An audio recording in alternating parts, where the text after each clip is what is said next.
PS5 is now the best-selling console of 2021 in the UK, beating the Nintendo Switch. So this is what I set these stories up so I can contradict. I know you've set these stories up. So I can contradict you further down the line. My microphone is slowly slipping down, so I'm just going to angle that up. It's all right. I've got a new arm, and it needs a little tightening. Where was I? Yeah, Nintendo Switch has been beaten soundly, Keith, by the PS5.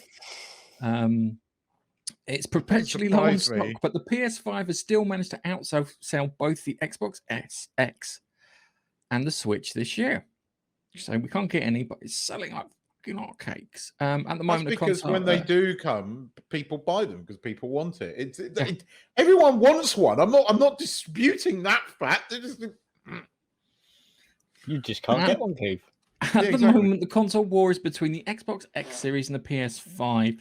Is only really a war of words, with both consoles perpetually out of stock. It's almost impossible to say which one is really winning the hearts and minds. But there's new information on which has sold the most so far. We know it's the PS5 because simply you go into CEX and you look how much they tried to scalp a PS5 for versus an Xbox X series, and you can tell which one people want because of the pricing on it.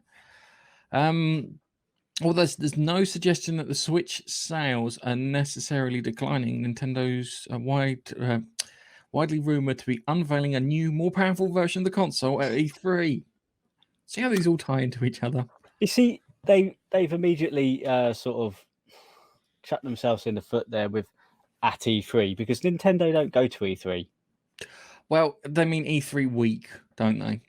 The week of E3 where everyone just all of a sudden just goes, they're just another one of these journalists who just type fucking everything and don't check it before fucking publishing. But he's just another one of them. Okay, all right. Well, I wasn't going to say that because it does technically anything. I count the shows around E3, the Bethesda show, the Nintendo Treehouse, all that stuff as part of E3.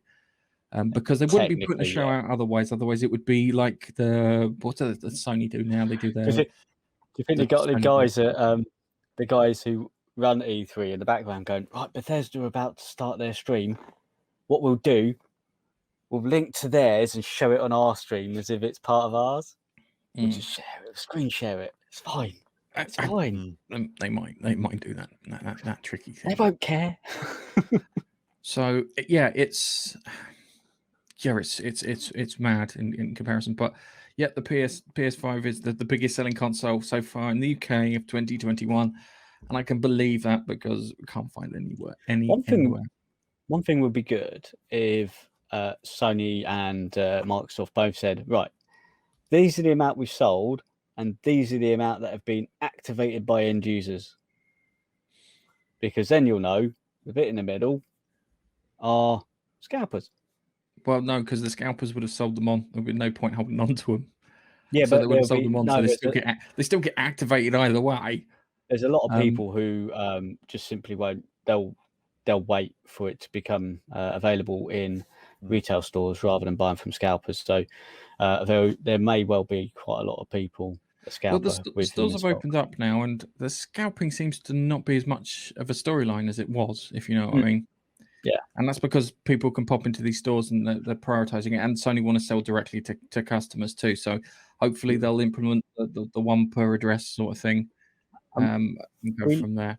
We looked last week on the Microsoft website, and Microsoft are selling direct, and they've got in stock the Series S, but the Series X is out of stock on their website. So the more popular one being the X, obviously it's more powerful, so people sort of plump for that, like myself. But I went for it because of the disk drive. You went for yours because you wanted an all digital. Yeah, different strokes, different folks. Yeah. I completely agree. I'm loving my S. I'll be honest with you. It's obviously I've got a HD TV on the wall, so I've got a 4K TV on the wall, so there's no point getting a 4K thing. I've got a lot of stuff kind of stashed away, and the Games Pass helps, and plus the Klarna agreement thing where you only pay £20 a month. Yeah, for both the pass and the console. It's fantastic. Oh, it's amazing, isn't it?